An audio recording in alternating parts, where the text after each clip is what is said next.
మీ business ఏదైనా మీ ఊర్లో promotion చేయాలంటే అది సుమన్ టీవీతోనే సాధ్యం. ఇప్పుడే సంప్రదించండి.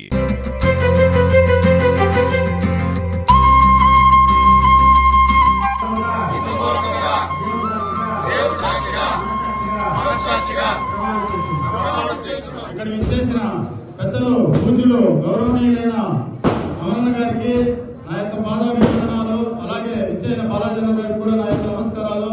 ఇక్కడ మనము ఈరోజు అన్నగారు నా మీద నమ్మకంతో మళ్ళీ నన్ను పర్మనెంట్ కమిటీ చైర్మన్ గా చేసినందుకు అన్నగారికి ఎల్లకాలము నేను రుణపడి ఉంటాననేసి సంగమ సాక్షిగా ప్రమాణం చేస్తున్నాను.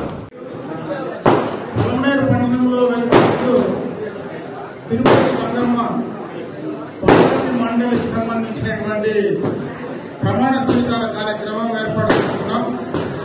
పాలక మండలి అధ్యక్షులుగా శ్రీధర్ గారు, అదేవిధంగా పాలక మండలి సభ్యులందరూ కూడా ఈరోజు ప్రమాణం చేయడం జరిగింది.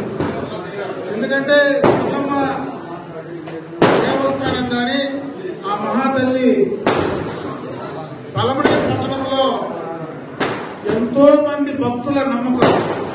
అంటే చుట్టుపక్కల పొలమేరు ఒక ప్రాంతం కాకపోయినా చుట్టుపక్కల అన్ని గ్రామాలకు సంబంధించినటువంటి భక్తులు నమ్మకంతో గంగమ్మని కొలిసి మనకు ఏదైనా మంచి జరగాలన్నా, ఏదైనా ఇబ్బంది వచ్చినప్పుడు గంగమ్మ మనల్ని కాపాడుతుంది, చల్లగా చూస్తుందనేటువంటి నమ్మకం ఈ ప్రాంతంలో ఉన్నటువంటి ప్రతి ఒక్కరికి ఉందనేది ప్రతి ఒక్కరికి తెలుసు.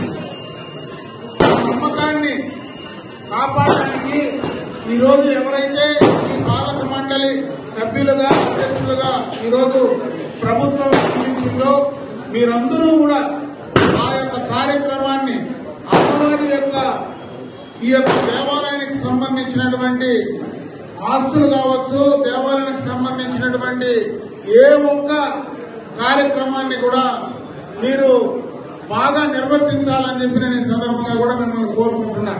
భక్తుల మనోభావాలు ఎక్కడ కూడా ఇబ్బంది లేకుండా వారికి అనుగుణంగా మనోభావాలను కాపాడుకుంటూ వారి యొక్క నమ్మకాన్ని ప్రజల్లోకి తీసుకెళ్లడానికి మీరందరూ కూడా పాటుపడాలని చెప్పే సందర్భంగా మిమ్మల్ని అందరినీ కూడా కోరుకోవడం జరుగుతుంది. ఎందుకంటే ప్రతి సంవత్సరం మనకు గంగమ్మ జాతర జరుగుతుంది. మొన్ననే ఈ మధ్యన మన గంగమ్మ జాతర కూడా మనం పూర్తి చేసుకున్నాం. ఆ రోజు ఇదే కమిటీ, ఉత్సవ కమిటీ కూడా ఆ రోజు మనం ఏర్పాటు చేసుకున్నాం. ఈ రోజు దాన్నే పాలక మండలిగా కూడా పర్మనెంట్ కమిటీగా కూడా ఈ రోజు మనం చేసుకోవడం, ఆ పర్మనెంట్ కమిటీ ఈ రోజు మనం ప్రమాణ స్వీకార కార్యక్రమం ఈ రోజు బ్రహ్మాండంగా కూడా చేసుకోవడం జరిగిందని చెప్పి సందర్భంగా తెలియజేసుకుంటున్నా. ఈ పాలక మండలి 2 సంవత్సరాల పాటు ఈ పాలక మండలి విధులు నిర్వహిస్తుంది.